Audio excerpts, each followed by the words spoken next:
बातों को घुमाना फिराना तो कोई हमारे मोदी जी से सीखे। मोदी जी ने महाराष्ट्र में स्पीच दी और महाराष्ट्र में हम सब जानते हैं कि मोदी जी अभी गणेश पूजा में गए थे हमारे सीजीआई के वहाँ, चीफ जस्टिस ऑफ इंडिया। वहाँ पे वो पूजा के लिए गए और उनकी जो फोटो थी वो वायरल हो गई पूरे सोशल मीडिया पे। अब पीएम मोदी ने उस बात को घुमा के ये कह दिया कि कांग्रेस के लोग, मैं जो गणेश पूजा की उसका उन लोग ने अपमान किया, वो लोग अब गणेश पूजा के भी विरोध में चले गए और वो गणेश जी के विरोधी है और उन्होंने गणेश जी को कर्नाटका में सलाखों के पीछे डाल दिया। और ये भी कहा कि कांग्रेस अब गणेश जी के पीछे लगी हुई है, क्योंकि गणेश उत्सव ऐसा उत्सव है जहाँ पे सारे भारत के लोग एक होते हैं और कांग्रेस को इससे प्रॉब्लम है। इसीलिए कांग्रेस ने गणेश पूजा का विरोध किया, जो मैंने सीजीआई की वहाँ की। अब मोदी जी ने सीजीआई का नाम तो नहीं लिया, लेकिन सब जानते हैं वो किसकी बात कर रहे हैं। ये देखिए, ये होता है पॉलिटिक्स। इसे कहते हैं बातों को घुमाना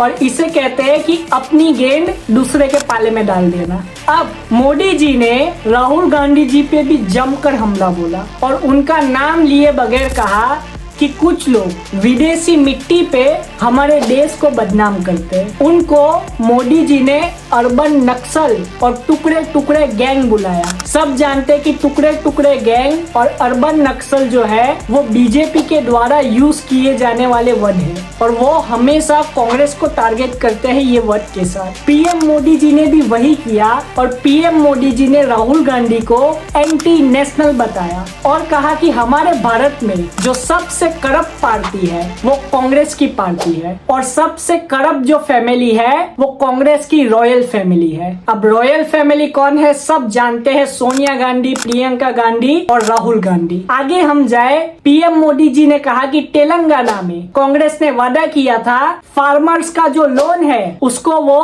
खत्म कर देंगे, लेकिन अभी तक वहाँ के फार्मर्स वेट ही कर रहे कि कब हमारे लोन खत्म होंगे। अभी तक कांग्रेस पार्टी ने तेलंगाना में फार्मर्स के जो लोन है वो माफ नहीं किए। मोदी जी ने जिस तरीके से महाराष्ट्र में हमला बोला, महाराष्ट्र में मोदी जी ने ये भी कह दिया कि महाविकास अघाड़ी की जो सरकार थी उनसे पहले उन्होंने जो कॉटन फार्मर्स थे उनको खत्म करने की रणनीति बनाई और कॉटन फार्मिंग को महाराष्ट्र से हटाना चाहा। मोदी जी ने ये भी कहा कि हमारी जो विश्वकर्मा योजना है ये हम लेके आए हैं, क्योंकि पिछली जो सरकारें थी कांग्रेस की और महाविकास अघाड़ी की, उन्होंने हमारे विश्वकर्मा भाइयों पे जरा भी ध्यान नहीं दिया, जिसकी वजह से हमको ये योजना लानी पड़ी और हमारे जो दलित SC ST भाई है वो पीछे रह गए। और कांग्रेस रिजर्वेशन के विरोधी है और कांग्रेस एक एंटी नेशनल पार्टी है और उन्होंने राहुल गांधी जी को भी देशद्रोही कहा। आप अपनी राय कमेंट में जरूर बताएं। जय हिंद।